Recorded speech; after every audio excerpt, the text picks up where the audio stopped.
This series is designed to be the first of a whole series of talks in memory of two of our distinguished honorary fellows who passed away recently, Michel Chodkiewicz and Keith Critchlow, both of whom have been instrumental in helping the society establish itself. And I want to explore particularly the imagery of the circle and the compass. So first of all, I wanted to start with divine word, Quran, which for most people would be something which is sounded and also in book form, something whose meaning descends, he says, first of all to the heart and then to the other faculties. He describes himself a well-known event. One day I became seriously ill and plunged into such a deep coma that I was believed to be dead. In that state, I saw horrible-looking people who were trying to harm me. Then I became aware of someone kindly, powerful, exhaling a delightful fragrance who defended me against them and succeeded in defeating them. "Who are you?" I asked. The being replied to me, "I am the Surah Yasin. I am your protector." At this point, I regained consciousness and found my father, God bless him, standing at my bedside in tears. He had just finished reciting the Yasin, which of course is recited over the dead. So here we have a remarkable event, but the picture that I wanted to portray is to do with seeing the Quran as a being, as a human being, which is a most important aspect of this. And we can compare it, let us say, to the appearance of Jesus as the Word of God, manifesting and in human form. So there is a parallel between the Quran on one side and Jesus on the other. This has been well remarked by many people. And also between Muhammad as the recipient of the Quran and Mary as the recipient of Jesus. So what I want to go into today is how does meaning descend into what we might call diagrammatic molds, using Ibn Arabi's terminology. So here are two examples of pictures from the Futuhat in Ibn Arabi's own handwriting. On the right-hand side, you can see the wonderfully geometric shape of the cube inside the circles. And then the other one circle inside another circle, inside another circle, and so on. Here we have yet another picture in the same chapter of Futuhat where he's very explicit. And here we have semicircles on the right-hand side, a very interesting diagram which is to do with higher and lower. So there is above and below. And then on the left-hand side, something that may be familiar to many of you, because it's actually it was used as the ground plan for the Taj Mahal in India, and is a picture, a representation of the divine beloved appearing on the day of resurrection and where all the different groupings and people will be. We have other depictions with circles. Very famous one, the English translation on the left you can see. We have in the center presence, Hadra, unspecified as to anything about it, it's just presence. And then it divides into four, and that four divides again, and there are all sorts of elements. These are important to Ibn Arabi as a representation of an experience.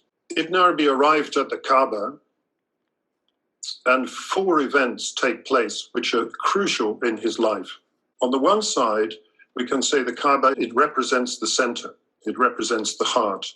It is a cube within circling pilgrims who pass around its four sides. The top is open to heaven alone, the bottom open to earth alone. Ibn Arabi also alludes to this as a point, not as a cube, as a point. The whole of the Kaaba is in the black stone, and the black stone is the place of the right hand of God meeting the creation. So when people kiss the black stone, what they're actually doing is acknowledging this point, which is at the center of everything. We have a kind of complex imagery to do with circles, to do with a cube, and to do with a point. It's really from the Futuhat onwards that his explanation of diagrams, or his diagrammatic exposition that this came about. So he talks, it's really one of the only places where he explains why he did it. Let's just take certain elements in here from the point of view of, let's say, the geometry of reality, because every word in Ibn Arabi is loaded. The first thing to notice is the word enlightened, atla'ani, which tala'a has a meaning of rising, like the rising of a star or the rising of the moon. Because of this, it has an association also with illumination. I wanted to express them in a visible diagrammatic mold. So here we have the reason for a diagram at all, or any kind of depiction like this. These diagrams are for a very interesting man. He doesn't say my companion and friend, he says the companion and friend. Abdullah, the servant of the Ism al-Jamia, the all-comprehensive name. Badr, full moon. Al-Habashi, the one who collects everything together. These terms are, curiously, almost like a cipher. His companion turns out to be, let us say, like the moon to his sun. Ibn Arabi is the sun, Badr al-Habashi is like the moon. In order to clarify these realities for anyone whose sight is not sharp enough to perceive them, and whose mind radiance cannot navigate in their spheres. He uses a very interesting word, which is to do with swimming and navigating, and also exalting. Why spheres? What spheres? All of this is in order to have a clear vision of what degree the human being has in existence, such that all angels humbly prostrate to him. If the purest noble angel prostrates to him, so this is the high angels, what do you imagine is the case of the incomplete lowest assembly of angels? Do you not see what the real who is truthful relates about him, and who has subjected to you all that is in the heavens above and all that is in the earth, all of it from him? Hence he brought the whole universe together under the authority of the most elevated human being. Later in the passage, he says, I've drawn diagrammatic likenesses, set out image parables, explained what is in the human being in order to bring close comprehension and to bring people to knowledge. From the one who brought the world into being, we ask for support and assistance. If we take apart the elements here, we have the high angels, the purest noble angels. We also have the low angels, and all of this has been subjected to the human being. All roads, Ibn Arabi writes in another place, require circularity. There's no such thing as a straight road. How is this possible? In the natural world, of course, it's obvious. There are no straight lines in the ordinary sense. But we make straight lines. How are we to understand what he says, that all roads require circularity? Surely you can go from point A to point B. Well, that depends. If you are representing a straight line in 2 dimensions, you have to bear in mind in the 3rd dimension, it is no longer a straight line, it is curved. Let's go through some basics then from the Futuhat. The universe is ball-shaped. Since the universe is ball-shaped, in his ending, the human being longs for his beginning. Do you not see that when you begin to make a circle, from the moment you start, you continue to go round until you come back to the place where you began? Only then does it become a circle. So we are, therefore, unaware of the circularity of our being because we haven't got to the end point from which we'll begin again, he says. If the creative order were not like that, then we, coming out from him in a straight line, would be unable to return to him. And his words, and to him you shall return, would not be true. And he is the truthful one. The whole idea of circularity is bound up, therefore, with the idea of return. A little bit more from Futuhat. The divine creative order is circular. The whole divine matter is circular. This is why God's order concerning things never ends. For the circle has no first or last in it except through the determination of notching. So as soon as you bisect a circle anywhere, then you can say there is a beginning and an end. When a circle is being drawn, as the end of the circle is being reached, the adjustable leg of the compass returns to its beginning point. Incidentally, this is the only place that I found in Ibn Arabi's writing ever where he uses the word compass. Thus, the last part of the creative order is tied indissolubly to its first. Its endless everlastingness inclines and curves into its beginningless eternity. There is only continuous being and freshly established witnessing. This adjustable leg of the compass is returning. You cannot separate the last part of the order from its first. Its everlastingness, like the semicircle at the bottom, if you like, is everlasting. It inclines and curves into its beginningless eternity. In the Futuhat, Ibn Arabi has a very interesting drawing. This is the first one is in his own hand. Second one is in the printed Futuhat. Third one is an English translation. First thing we notice is that the last two are pretty much similar. The first one is rather a bit different. We have the word haq, real, the real, inside a circle with a dot. And then we have a circle around it with the word mumkin, meaning the possible. And then around that, in a rather diagrammatic form, the word al-muhal, which means the impossible. I asked myself, why did Ibn Arabi write it like this? So here we have a beautiful compass. It is basically two legs put together with a little circular joiner at the top right. The pen part of it is not the standing leg. The pen part is on the adjustable leg. Very important principle. A compass represents the Alif, which is associated with the name Ahad, unique, the one who is unique. As soon as we divide the compass into two, then we can draw a circle. The separation is necessary in order to draw the circle. This second leg, where the pencil is the equivalent of the letter Ba. And this is what Ibn Arabi has to say about the Ba. The Ba is really an Alif. Well, quite obviously, when you look at the compass. Single in respect of its essence, and it's a Ba in respect of it manifesting in the second degree of being. It's only when you separate the compass into its two constituent bits that you can see it's got two-ness, it's not just one. And then he says all things manifest through the Ba. All the drawing takes place through the pencil.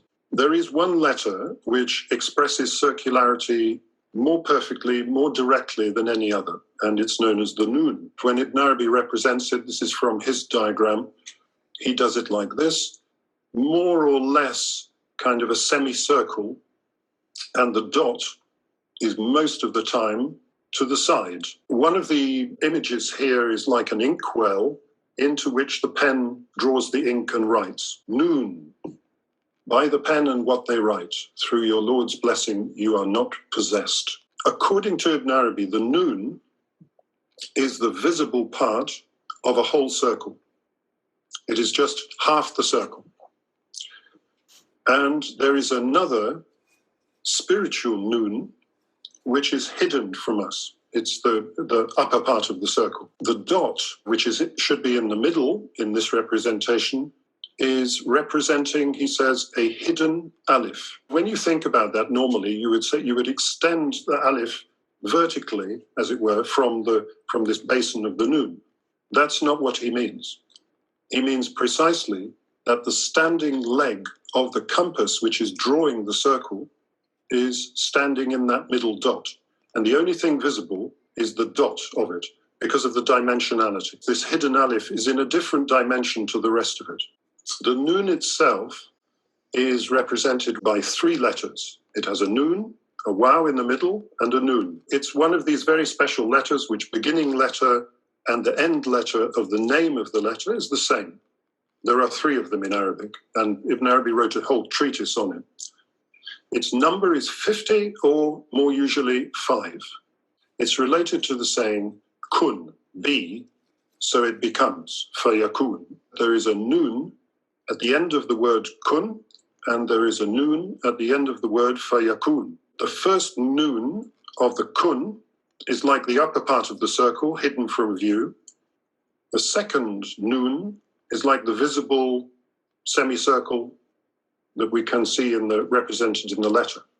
There is a kaf and a nun to make kun, and then there are a fa, a ya, a kaf, a waw, and a nun, 5 letters to make the second part. So 2 and 5.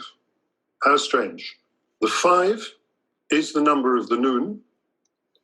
The 2 is the number of kaf. There's some very complex and beautiful symmetry about this simple phrase. The Quran says, when we will a thing to be, when we desire a thing to be, our word to it, or our speech to it, is kun fayakun. The dot of the self-nature of the noon of existence, in her unseen reality as an I, indicates the object of her adoration. Her own being is from his generosity and his right hand, and all the created beings of her higher side are from her generosity. So observe with your own eye the manifest half of the reality of her being, out of her generosity, guiding you to her non-manifest half. The dot of the noon of existence. So this is the visible noon. But in her unseen reality as an I, or as an ein, I'm going to come back to that word in a minute, indicates the object of her adoration. So the dot indicates the object of her adoration. The object of her adoration, of course, is the invisible Alif, which is the compass. Her own being as a complete circle is from his generosity and his right hand. His right hand, we discovered with the Kaaba, is the dot at the center of the circle. And all the created beings of her higher side, so this is the upper half of the circle of the noon, the invisible half, are from her generosity. This is the noon, the letter noon is feminine. So observe with your own eye, ein, the manifest half of the reality of her being. Out of her generosity, guiding you to her non-manifest half. So the manifest half of the noon is generously guiding us to her non-manifest half. I mentioned the word ein. The one ein is well known to all of you. How to translate this? Essence, entity, I. How are we to translate such a word? It has all these meanings and probably more. This is a picture of the human eye. First thing to notice is the similarity to the drawing I showed you earlier of Ibn Arabi's representation of being. The black hole in the middle of the eye, the pupil, is of course exactly the same as the circle of the haq in Ibn Arabi's drawing. We all have a central pupil, which is a hole, and we all have individually different irises. All that is the haq, and everything, the mumkin side, the possible side, is always ambiguous, has an ambiguous relationship to being itself. All being is haq. The possible participates in that, but it also participates in, let's say, the non-existent side, the impossible side. So it is in this barzakh position. This is a multi-dimensional term, ein. It's not an intellectual concept like entity. It really is pointing at something which is a visionary experience. And Ibn Arabi says in Fusus, it is through the human being, through the insan al-ayn, that God sees the world. So we can say, well, okay, this pupil is empty, it's a hole. But it's not a blind hole. It's the fullness of vision itself. Observe the beginning of being, wujud, and be through him aware. You will see generosity, jud, both ancient and new. Wujud is identical to jud, except it has an added letter. Otherwise, it's exactly the same in script. So the beginning of wujud is his generosity. You will see generosity, both ancient and new. Interesting. Why? Because the upper part of the circle is the ancient, is the eternal. The lower part of the circle is the new, is the freshly established. And when my beloved appears, with what eye do I see him? With his eye, not mine, for none sees him but himself. So there is a good place to finish the talk. Thank you very much for your participations.